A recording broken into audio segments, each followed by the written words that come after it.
ഏകദേശം 260 വർഷം മുമ്പ് യമനിലെ ഹദർമൂത്തിലെ തെരീമിൽ നിന്നാണ് ബഹുമാനപ്പെട്ട മമ്പുറം തങ്ങൾ ഒരു റമദാനിൽ കോഴിക്കോട് കപ്പൽ ഇറങ്ങുന്നത്. കോഴിക്കോട് വന്ന മമ്പുറം തങ്ങൾ 17 വയസ്സുള്ള ചെറുപ്പക്കാരൻ കുട്ടി അവിടുത്തെ ബന്ധുവും ആത്മീയ ഗുരുവുമായ ബഹുമാനപ്പെട്ട ഷെയ്ഖ് ജിഫ്രിയുടെ വീട്ടിലേക്കാണ്, കോഴിക്കോട് ഷെയ്ഖ് ജിഫ്രിയുടെ വീട്ടിലേക്കാണ് പോകുന്നത്. അങ്ങനെ ഷെയ്ഖ് ജിഫ്രിയുടെ വീട്ടിൽ അന്ന് താമസിച്ചു. പിറ്റേ ദിവസം ഷെയ്ഖ് ജിഫ്രിയുടെ കൂടെ മമ്പുറത്തേക്ക് എത്തുന്നു. പിന്നീട് മമ്പുറം തങ്ങൾ മമ്പുറത്തെ സ്ഥിര താമസക്കാരനായി മാറുകയാണ്. അങ്ങനെ സ്ഥിരതാമസമാക്കിയതിനു ശേഷം ആദ്യത്തെ വെള്ളിയാഴ്ച തിരൂരങ്ങാടി വലിയ ജുമാഅത്ത് പള്ളിയിൽ മമ്പുറം തങ്ങൾ ജുമാഅക്ക് പങ്കെടുത്തു. ജുമാ നിസ്കരിച്ചു കൊണ്ടിരിക്കെ തങ്ങൾ അവരിൽ കൈയടിച്ചു മാറി നിന്ന് ളുഹൂർ നിസ്കരിക്കുകയാണ്.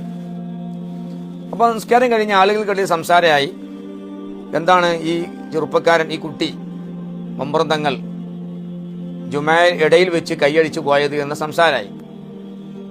ബഹുമാനപ്പെട്ട മമ്പുറം തങ്ങൾ വിശദീകരിച്ചു, ഇമാമ് നിന്നിരുന്ന ജമാലുദ്ദീൻ മഖ്ദൂമി എന്ന ഇമാം അദ്ദേഹത്തിന്റെ ഒരു വിഷയവുമായി ബന്ധപ്പെട്ടിട്ട് ഒരു പശുവിനെ കുറിച്ചുള്ള ചിന്ത, അഥവാ അദ്ദേഹത്തിന് പശുപ്പാൽ വേണം, അപ്പോൾ പശുവിനെ വാങ്ങാനുള്ള ഒരു ചിന്ത നിസ്കാരത്തിൽ വന്നതാണ് പ്രശ്നം. ബഹുമാനപ്പെട്ട മമ്പുറം തങ്ങൾ അത് മനസ്സിലാക്കിയിട്ട് ആ ഇമാമത്തിന്റെ, ആ ജമാഅത്തിന്റെ കണക്ഷൻ വിട്ടിട്ട് വേറെ ളുഹൂർ നിസ്കരിച്ചു എന്നുള്ളതാണ്. ഈ സംഭവം നടന്നതോടുകൂടി, തങ്ങളെ വിശദീകരണം വന്നതോടുകൂടി ഈ ചെറുപ്പക്കാരനായ മമ്പുറം തങ്ങൾ മഹാനവറുകൾക്ക് ജനങ്ങൾക്കിടയിൽ വലിയ സ്വീകാര്യതയാണ് ലഭിച്ചത്.